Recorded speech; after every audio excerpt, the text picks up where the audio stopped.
And also ಆ ವ್ಯಕ್ತಿ ಇವಾಗ ಚಂದನ್ ಮೆನ್ಷನ್ ಮಾಡಿದಂಗೆ ಡಿವೋರ್ಸ್ ಆಫ್ ಕನ್ವೀನಿಯನ್ಸ್ ಆ ಥರ ಎಲ್ಲ ವರ್ಡ್ಸ್ನ ಯೂಸ್ ಮಾಡಿದ್ರೆ, ಅಂದ್ರೆ ನಾವು ಡಿವೋರ್ಸ್ ತಗೊಂಡಿರೋದು ನಮ್ಮ ಕೆರಿಯರ್ನ ಬೆಳೆಸ್ಕೊಂಡು ಹೋಗೋದಿಕ್ಕೆ. ಅಂದ್ರೆ ನಾನು ತೆಲುಗು ಡಿರೆಕ್ಟರ್ಸ್ ಹಿಂದೆ ಹೋಗಿ ಅವ್ರ ಹತ್ರ ಆಫರ್ಸ್ ಕೇಳೋದಿಕ್ಕೆ ಆಗಲಿ, ಏನೇನೋ ಲೈಕ್ ಏನೇನೋ ಹೇಳಿದ್ದಾರೆ. ಬಟ್ ಅದೆಲ್ಲ ಟ್ರೂ ಅಲ್ಲ. ನನಗೆ ಏನ್ ಅನ್ಸತ್ತೆ ಅಂದ್ರೆ, ನಾವು ನಿಜವಾಗ್ಲೂ ಟ್ಯಾಲೆಂಟೆಡ್ ಆಗಿದ್ರೆ ನಮಗೆ ಆಪರ್ಚುನಿಟೀಸ್ ಅದಾಗೆ ಅದು ಬರುತ್ತೆ. ನಾನು ನನ್ನ ಫೀಲ್ಡ್ ಅಲ್ಲಿ ಇಷ್ಟು ವರ್ಷನೂ ಕೂಡ ಬ್ಯಾಕ್ ಟು ಬ್ಯಾಕ್ ಶೋಸ್ ಮಾಡ್ಕೊಂಡು ಬ್ಯುಸಿ ಆಗಿದ್ದೀನಿ.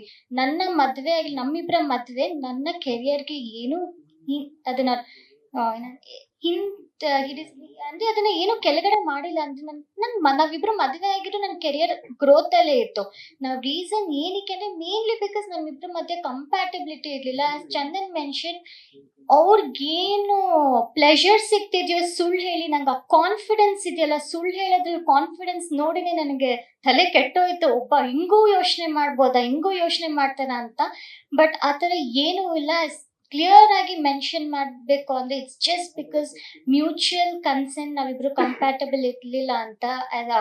ಮಕ್ಳು ಬೇಡ ಅಥವಾ ಬೇರೆಯವ್ರ ಜೊತೆ ಏನು ಲಿಂಕ್ ಮಾಡಿ ಅವ್ರ ಜೊತೆ ಫಾರಿನ್ಗೆ ಹೋಗಿ, ಅದೆಲ್ಲ ಸುಳ್ಳು. ಪ್ಲೀಸ್ ರಿಕ್ವೆಸ್ಟ್ ಮಾಡ್ತೀನಿ, ಹಂಬಲ್ ನಾವಿಬ್ರೆ ಅದಕ್ಕೆ ಕ್ಲಾರಿಟಿ ಕೊಟ್ಟಿದ್ದೀವಿ. ಪ್ಲೀಸ್ ಪ್ಲೀಸ್ ಪ್ಲೀಸ್, ಯಾಕಂದ್ರೆ ಇದು ತುಂಬಾ ಸೆಂಟಿಮೆಂಟ್ಸಿಗೆ ಹರ್ಟ್ ಮಾಡುತ್ತೆ. ನಮ್ಮ ಫ್ಯಾಮಿಲಿ ಆಗಿರ್ಲಿ, ಫ್ಯಾಮಿಲೀಸು ಇದನ್ನ ನೋಡ್ತಿರ್ತಾರೆ, ಅವ್ರಿಗೂ ಹರ್ಟ್ ಆಗತ್ತೆ. So please. ನ್ಯೂಸ್ ಫಸ್ಟ್, ನಿರ್ಭೀತಿಯಿಂದ ನಿಮ್ಮ ಪರವಾಗಿ.